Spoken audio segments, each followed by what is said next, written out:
Thanks so much, Jim, and thanks, Don, too, for having me today. I'm really thrilled to be able to talk about the power of the pause in this particular time and space that we're sharing as a world, because many of us are having a pause that is imposed on us from external circumstances rather than a pause that we take of our own volition. Even so, we can take the things that are powerful about the pause, about the change in rhythm, the resting place, the transition space, and turn them to our advantage and use them to fulfill our purpose in the world and reach out to others. So I want to share a little bit about when my personal pause came to me. It was an external kind of event. I was speaking at a conference. I made my living by speaking and teaching and being a spokesperson for my organization. And I suddenly could not get enough air to speak. I couldn't get my breath. I couldn't get the words out. And there I was, someone who had much to say and no way to say it. I spent about 2.5 years living my life at the end of an oxygen hose. It changed every bit of every rhythm in my life, from how many tasks I could do at once without stopping to rest, from how much breath I had, using my breath in the right way to have the conversations I wanted to have, and from understanding the kind of pace and rhythm I had maintained in my own life. I am incredibly blessed that that period of time in my life is past, but I want to share with you the lessons I learned about the advantages and the power of the pause. The first is that the pause gives us a chance to rest. And one of the things that we know is that rest is a sacred obligation. Rest is the thing that allows us to continue to survive without burning ourselves out. And those of you who are familiar with the first chapter of Genesis in the Bible know that even the Creator took time to rest after the initial work of creation was done. And if it's good enough for the Creator, it's good enough for me. Rest is the place where I can refill, refuel, and restore. So the first power in the pause is the power of rest.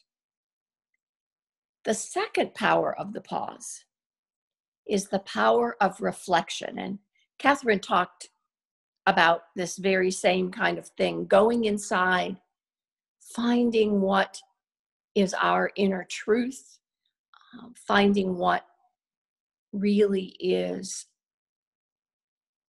the thing that makes meaning and purpose in our lives.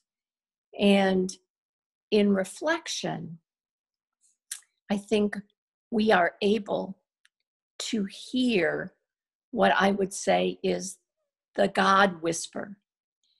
I believe that every single one of us, before we were born, had the Creator, Source, God, whatever name you put on it, whisper a message into our hearts. One sacred truth that we're meant to embody in the world. And we spend our lives trying to find a way to get that truth out into the world, to speak it.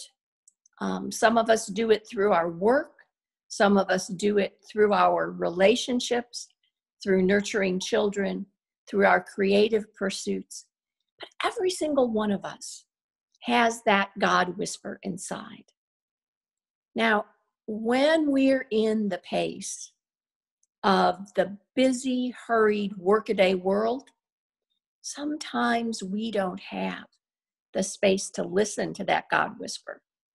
We lose it, we can't hear it, it gets drowned out sometimes by the other noises in the world.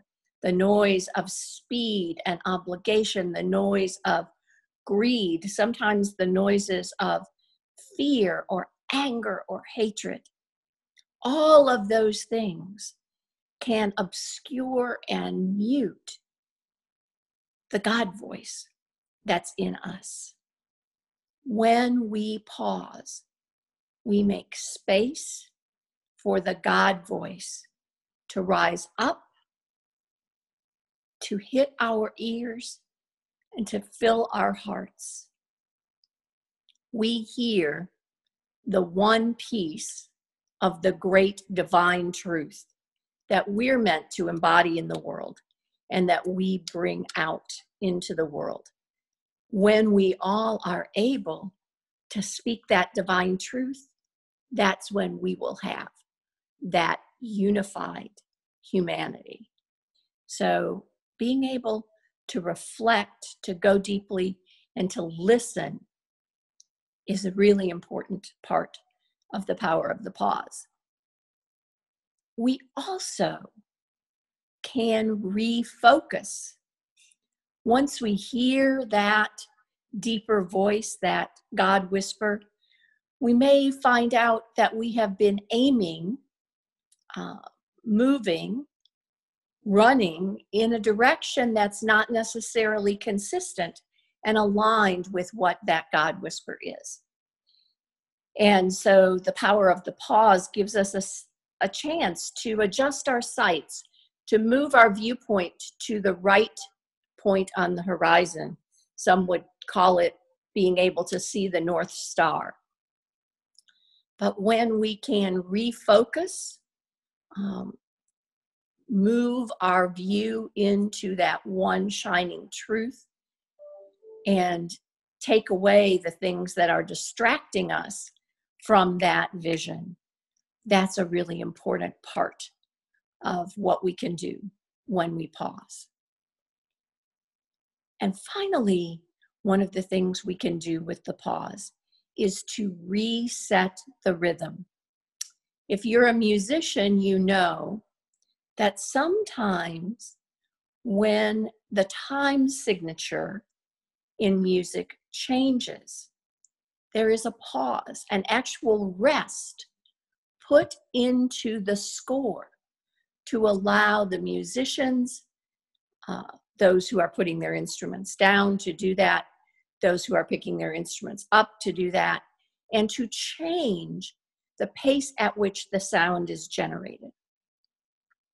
So we can reset our personal rhythms from a place of pause. It's sometimes different or difficult to adjust rhythm when we are in motion. Anybody who has run and been running a race and runs past the finish line before their bodies can slow down knows that sometimes we need to be able to have a rest and a pause to reset the rhythm. For me, resetting the rhythm is also about knowing when I need to pause again. I learn the pace that I can maintain. I learn the rhythm of my days, the rhythm of how much I offer of myself. I learn the rhythm of giving and receiving.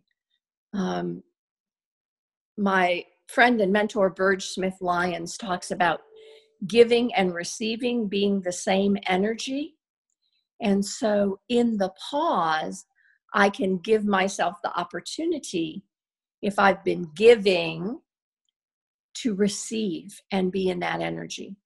If I have been receiving, the pause allows me to move forward into the giving posture.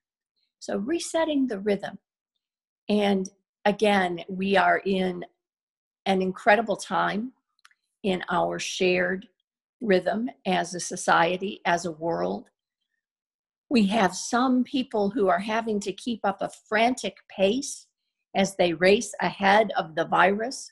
They race ahead of the supply chain of personal protective equipment and serving patients and all of that.